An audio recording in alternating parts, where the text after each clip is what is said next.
எரிக்கிறதுக்கும் சுவாசிக்கிறதுக்கும் ஆக்சிஜனுடைய பங்களிப்பு மிக அவசியமானதுன்றது எப்போ எப்படி யாரால கண்டறியப்பட்டதுன்றதை பார்க்கலாம்.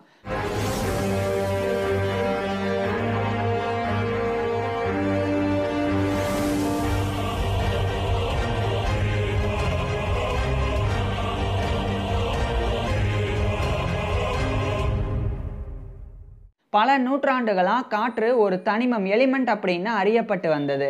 அதாவது காற்றானது ஒரு வகையான அணுக்கள்னால மட்டும்தான் ஆனது அப்படின்னு நம்பப்பட்டு வந்தது.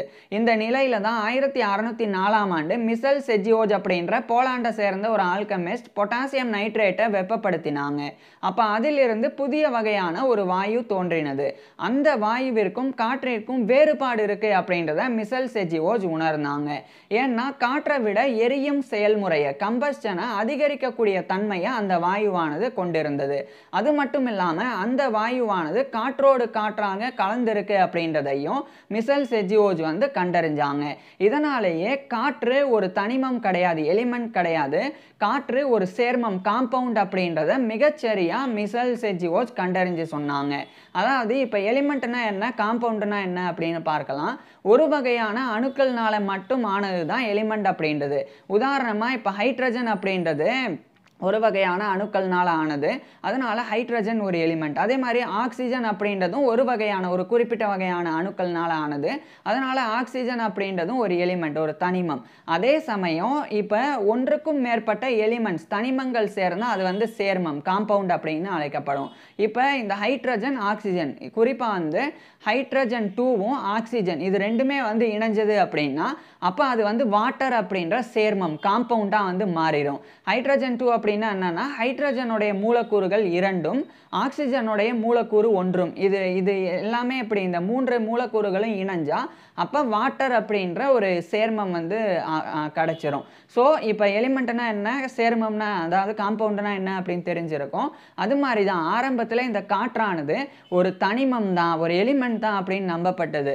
ஆனால் காற்றிலேயே வேறொரு வாயு இருக்கு. அதனால அப்போ காற்று தனிமமாக இருக்க வாய்ப்பு இல்லை, காற்று சேர்மமாக இருக்க தான் வாய்ப்பு அதிகம் அப்படின்னு மிசெல் செஜியோஜ் வந்து கண்டறிஞ்சு சொன்னாங்க. அது 1604ஆம் ஆண்டே அவர் கண்டறிஞ்சாங்க.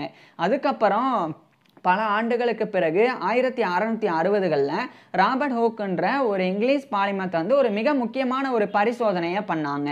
அவர் வந்து கேண்டில், அதாவது மெழுகுவர்த்தியை பற்ற வச்சுட்டு அதை ஒரு க்ளோஸ்டு கண்டெய்னருக்குள்ளே வச்சுட்டாங்க. இப்படி வச்ச உடனே அந்த கண்டெய்னருக்குள்ளே கொஞ்ச நேரம் தான் மெழுகுவர்த்தி வந்து எரிஞ்சது. முழுமையாக அந்த மெழுகுவர்த்தி வந்து உருகி முடிகிறதுக்கு முன்னாடியே அந்த மெழுகுவர்த்தி வந்து அணைஞ்சு போயிருச்சு. இப்போ ராபர்ட் ஹூக் வந்து ஒரு விஷயத்தை வந்து உணர்ந்தாங்க. அப்போ இந்த கண்டெய்னருக்குள்ள காற்று வந்து ஓரளவுக்கு இருந்தது தான், இருந்தாலும் காற்று இருந்த போதும் கூட அந்த மெழுகுவர்த்தியானது கொஞ்ச நேரத்திலேயே அணைஞ்சிருச்சு. அது எதனால அப்படின்னு ராபர்ட் ஹூக்குக்கு வந்து ஒரு பெரிய ஒரு குழப்பம் ஏற்பட்டது. அப்போ மிசெல் செஜியோஜ் அவருடைய பங்களிப்புகள் எல்லாமே ஓரளவுக்கு ராபர்ட் ஹூக்குக்கு வந்து தெரிய வந்தது. அதுக்கப்புறம் ராபர்ட் ஹூக் வந்து உணர்ந்தாங்க, அப்போ இந்த கண்டெய்னருக்குள்ள காற்று இருக்கு, இருந்தாலும் மெழுகுவர்த்தி எரியாம அந்த மெழுகுவர்த்தி அணைஞ்சு போயிருச்சு அப்படின்னா அப்போ காற்றிலே இருக்கக்கூடிய வேற ஏதோ ஒரு குறிப்பிட்ட ஒரு கான்ஸ்டிடியூவன்ட் தான் வந்து இந்த நெருப்பு, இந்த மெழுகுவர்த்தி எரிகிறதுக்கு காரணமாக இருக்கணும் அப்படின்றத ராபர்ட் ஹூக் வந்து உணர்ந்தாங்க. அதுக்கப்புறம் அடுத்தடுத்து அவர் அதே பரிசோதனையை வந்து பண்ணாங்க.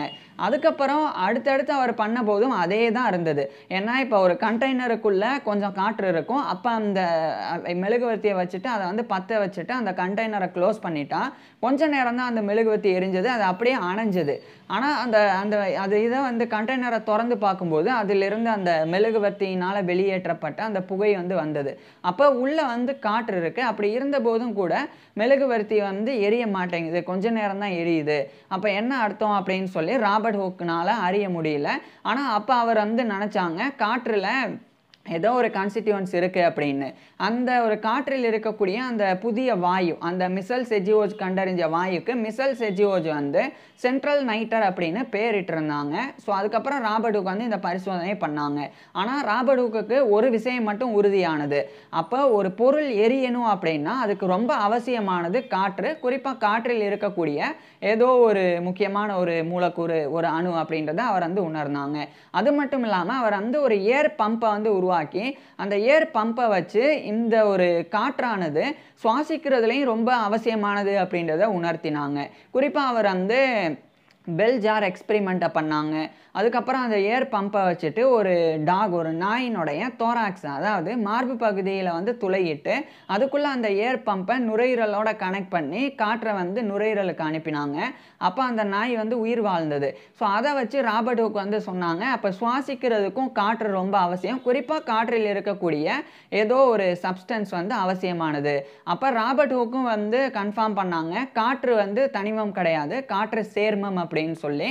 அதில் அந்த காற்றில் இருக்கக்கூடிய ஏதோ ஒரு தனிமம் வந்து இந்த மாதிரி இந்த சுவாசிக்கிறதுலையும் எரிக்கிறதுலையும் பங்களிப்பை கொடுக்குது அப்படின்னு அவர் உணர்ந்தாங்க. ஸோ ஒரு பொருள் எரியணும் அப்படின்னா அதுக்கு காற்றில் இருக்கக்கூடிய அந்த தனிமம் தேவைப்படுது. அதே மாதிரி ஒரு உயிர் வாழணும் அப்படின்னாலும் காற்றில் இருக்கக்கூடிய ஏதோ ஒரு பொருள், ஒரு சப்ஸ்டன்ஸ் வந்து தேவைப்படுது அப்படின்றத அவர் வந்து உணர்ந்தாங்க.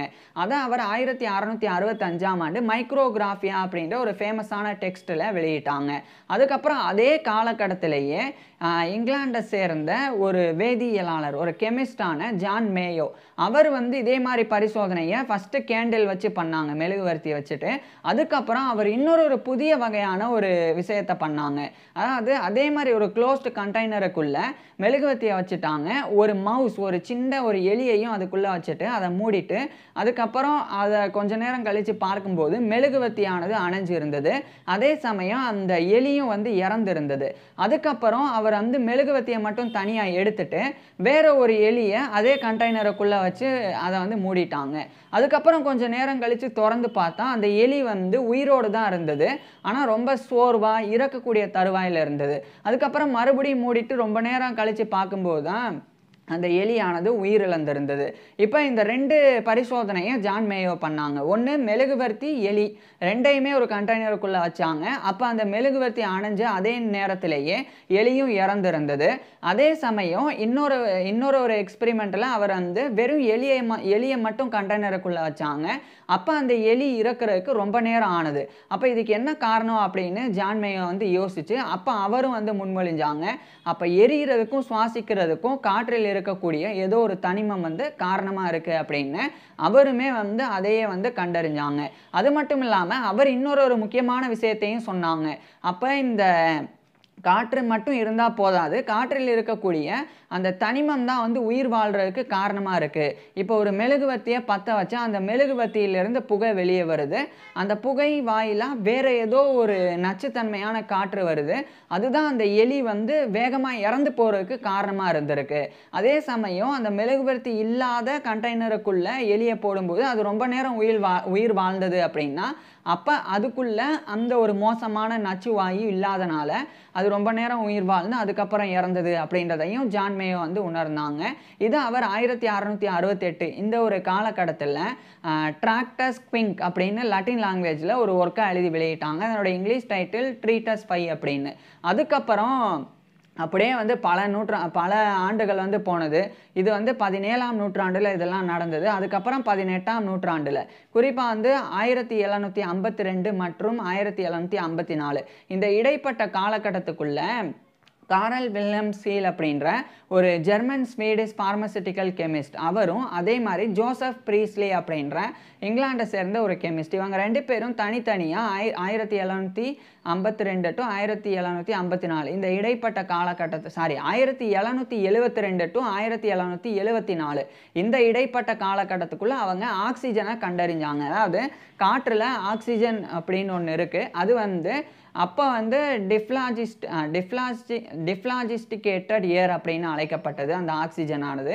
ஸோ அப்படி ஒன்று இருக்குது, அதுதான் வந்து சுவாசிக்கிறதுக்கு காரணமாக இருக்குது அப்படின்னு சொல்லி அவங்க வந்து ஒரு ஆக்சிஜன் அப்படின்னு ஒரு ஏர் இருக்குது அப்படின்றத கண்டறிஞ்சாங்க. ஸோ அதுக்கப்புறம் ஆண்ட்வான் லவாசியா அப்படின்ற ஒரு ஃபேமஸான ஒரு ஃப்ரெஞ்சு கெமிஸ்ட், அவர் வந்து நவீன வேதியியலின் தந்தை. ஸோ அந்த ஆண்ட்வான் லவாசியா தான் ஒரு முக்கியமான விஷயத்தை கண்டறிஞ்சாங்க. அந்த டிஃப்ளாஜிஸ்டிகேட்டட் ஏர் அதுக்கு வந்து ஆக்சிஜன் அப்படின்னு பேரிட்டு இந்த குறிப்பிட்ட ஆக்சிஜன் தான் வந்து சுவாசிக்கிறதுக்கும் அதே மாதிரி கம்பஸ்டனுக்கும் எரியும் செயல்முறைக்கும் காரணமாக இருக்குது அப்படின்றத ஆண்ட்வான் லவாசியா வந்து உறுதிப்படுத்தினாங்க. அதை ஏற்கனவே இந்த Joseph Priestley, Carl Wilhelm Scheele இவங்க 2 பேரும் அந்த ஆக்சிஜனை வந்து கண்டறிஞ்சாங்களே ஒழிய அதனுடைய பங்களிப்பை விளக்கலை. ஆனால் ஆண்ட்வான் லவாசியா வந்து அந்த ஆக்சிஜனுடைய பங்களிப்பை விளக்கினாங்க. அது அவர் எப்படி பண்ணாங்கன்னா, பியர் சைமன் லப்ளாஸ் அப்படின்னு ஒரு விஞ்ஞானி.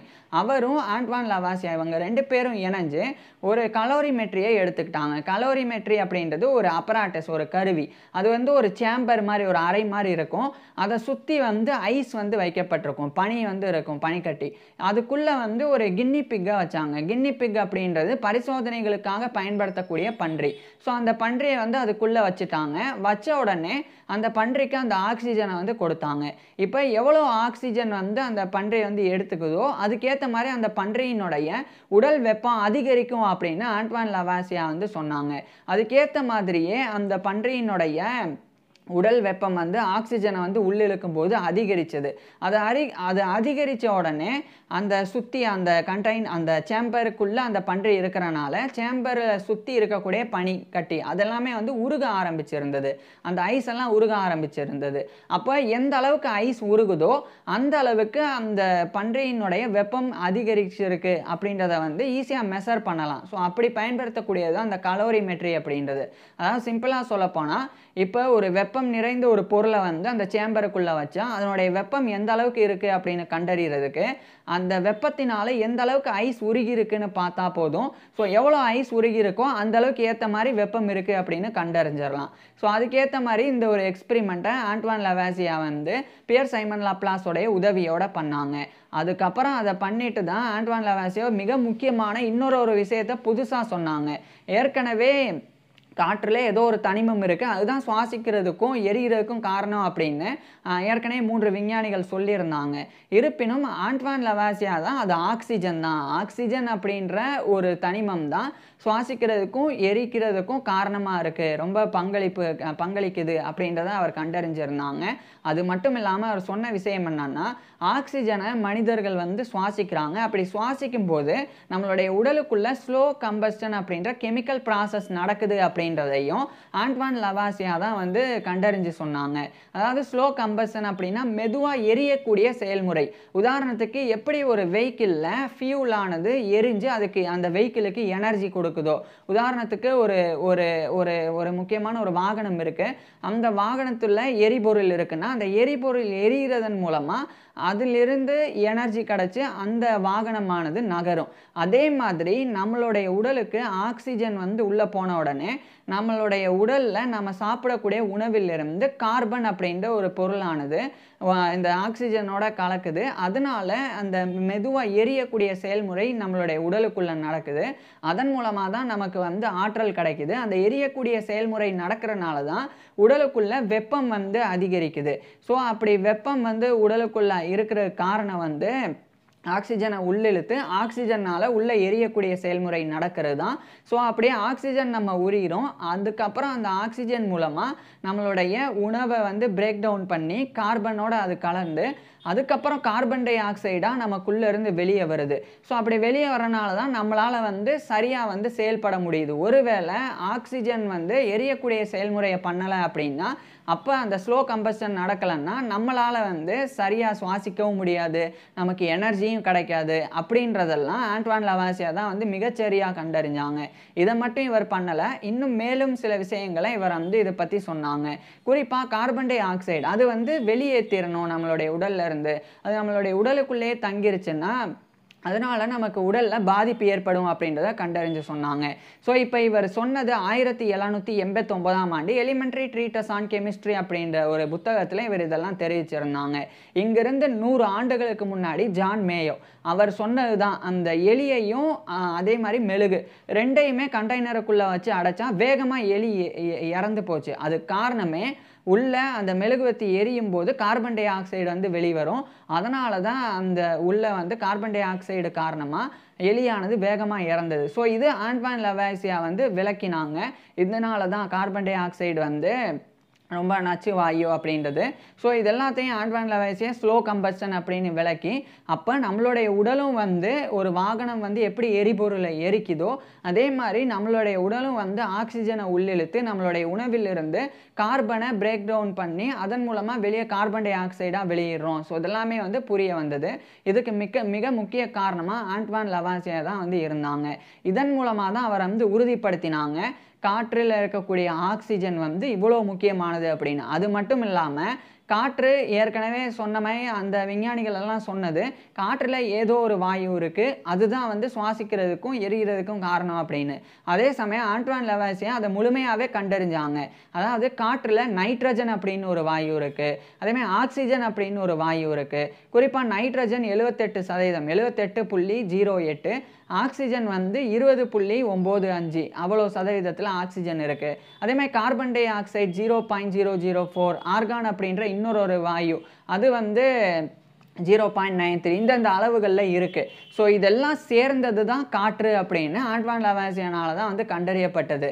ஸோ அதுநாள் வரைக்கும் காற்றானது தனிமம், அதுக்கப்புறம் காற்றானது சேர்மம் அப்படின்லாம் முன்மொழியப்பட்டாலும் அதுக்கு வந்து சரியான ப்ரூஃப்லாம் இல்லை. ஆனால் ஆண்ட்வான் லவாசியா தான் நைட்ரஜன் ஆக்சிஜன் இது ரெண்டுமே இருக்குது, இதெல்லாம் இந்த ரெண்டு கேஸ் வந்து இருக்கிறனால ஆக்சிஜன் அந்த காற்றானது ஒரு சேர்மம் அப்படின்னு சொல்லி ஆண்ட்வான் லவாசியா வந்து அதை உறுதிப்படுத்தினாங்க. ஸோ இத்தனை விஞ்ஞானிகள் அதை ஆரம்பித்து வச்சாலும் அதை அக்யூரேட்டாக முடித்து வச்சது ஆண்ட்வான் லவாசியா தான். ஸோ இது மாதிரி ஆண்ட்வான் லவாசியா கெமிஸ்ட்ரிக்கு மட்டும் இல்லாமல் நான் ஏற்கனவே சொன்ன மாதிரி ஸ்லோ கம்பஷன் அப்படின்னு உடலில் ஒன்று நடக்குது அப்படின்னு உடலியல் செயல்முறையையும் மிகச்சிறப்பாக ஆண்ட்வான் லவாசியா வந்து விளக்கினாங்க. அதுதான் வந்து உடலுக்குள்ளே நடக்கக்கூடிய ரசாயன செயல்முறை. ஸோ இதுதான் வந்து பயோ கெமிஸ்ட்ரி, அதாவது உயிர் வேதியியல் அப்படின்ற துறை உருவாகிறதுக்கு காரணமாக இருந்தது. ஸோ ஆண்ட்வான் லவாசியாவினுடைய பங்களிப்பு உயிர் வேதியியல் அப்படின்ற துறை உருவாகிறதுக்கும் அடித்தளம் இட்டது. இதுக்கப்புறம் வந்து ஆக்சிஜன் எவ்வளோ முக்கியம், கார்பன் டை ஆக்சைடுனா என்ன, கார்பன் டை ஆக்சைடை மரம் உள்ளெழுத்து மரம் தான் ஆக்சிஜனை கொடுக்குது, இதெல்லாம் அதுக்கப்புறம் தான் கண்டறியப்பட்டது. அப்புறம் தான் மரத்தோடைய அவசியம், மரங்களினுடைய அவசியம் என்னன்றதே புரிய வந்தது. ஸோ இப்படி ஒவ்வொரு விஷயமும் இந்த ஆக்சிஜனுடைய பங்களிப்பு வந்து கம்பஸ்டன்லையும் ரெஸ்பிரேஷன்லையும் மிக முக்கியமானது அப்படின்னு இப்படி தான் கண்டறியப்பட்டது. ஸோ இதை ஒருத்தர் கண்டறிஞ்சார் அப்படின்னு குறிப்பிட்டு சொல்ல முடியாது. இருந்தாலும் ஆண்ட்வான் லவாசியா தான் அதை ரொம்ப கான்கிரீட்டாக எந்த விதமான அதுக்கு மாற்று கருத்தும் இல்லாத வகையில் வேற யாருனாலையும் எதிர்க்க முடியாத அளவில் அக்யூரேட்டாக அதை வந்து விளக்கினாங்க. ரொம்ப மிகச்சரியாக அதை வந்து விளக்கியிருந்தாங்க.